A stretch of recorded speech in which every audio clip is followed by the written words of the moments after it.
God makes me happy, and I want you guys here with me, getting to know Him. Every day I go on my run and I touch my tree, and I just take some time there with Him and talk to Him. And He said, Nikki, I want you to bring people to me. And so that's my job from Him, that He wants you close to Him too. You know, I don't want to be this happy by myself. I want you here with God, rolling with Him, knowing that as you show up in life, as your most brave self, most courageous self, most loving self, most extra going, excellent, mild self, that you are going with God. And that's how He directs us. So just for us to start learning His voice and paying attention that we're not going through life alone. God is with us. And you know, under the tree, I was just talking to Him about the weeds of my life, and how these weeds have turned out to be such a good thing for your girl. They're helping your girl here to be much happier. And I thought about the story of Jesus when He told about the wheat and the weeds growing up together. And He said, let the weeds grow, because God has a way, guys, of letting the weeds and the good all mix together for our good. And so the weeds have just been helping me to figure out that I can't focus on them. I have to focus on all the weed in my life. And there's so much weed, guys, like so many good things in my life to focus on. But I'm like my daughter Julie, when she had that test and she got 97%, and instead of focusing on that 97% that she got right, my daughter was stressing over the 3% that she got wrong. And that's where I go wrong too. I stress on that 3%, these weeds, a little bit too much. And God said, Nick, look at the beautiful life I've given you. Let's focus on that, being grateful for that. And that's why I want us all just focusing on the good in our life.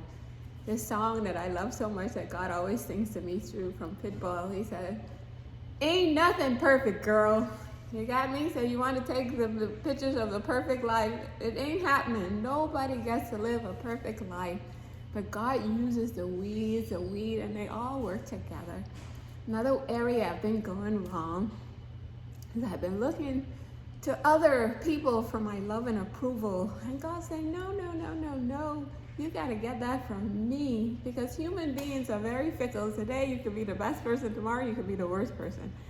So you can't look to them. They're like this all over the place depending on the mood they're in, you know, but you got to look to God, and His love is unconditional.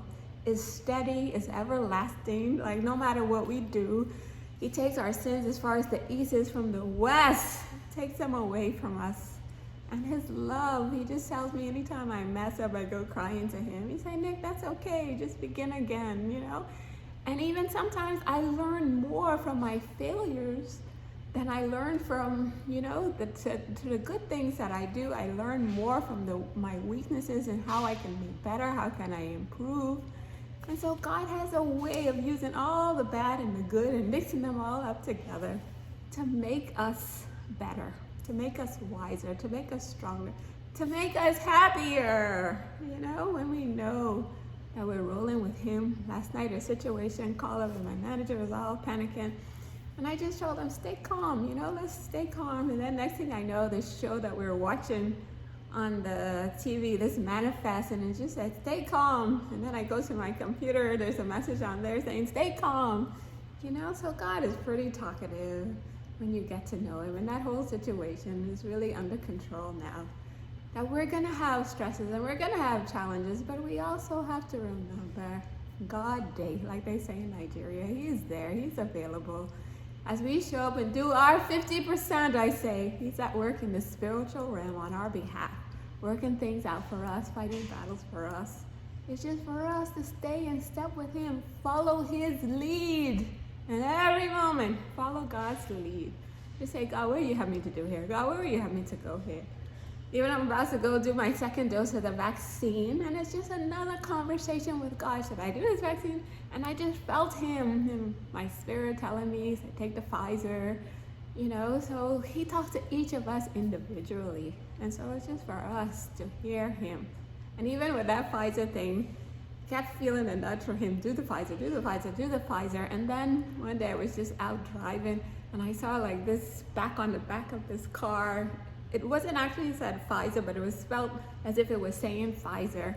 And I say, okay, God, I'm going to go get the Pfizer vaccine. So all my life is about looking to God in every second, being this person that He would have me to be, being the wife, being the mother, being the person to show up here and tell you guys that He wants a closer walk with you.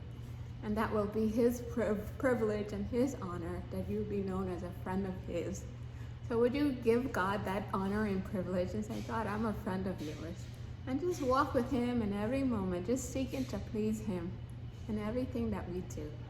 Okay, guys? So I don't want to be this close to God by myself. I want you here with me, enjoying Him and glorifying Him. That's what my life has boiled down to, guys. Glorifying God in every moment and enjoying Him. And even when the tough moments come, I just look to Him and say, okay, God, what's going on here? And just seek Him, seek His calmness, seek His strength, seek His love.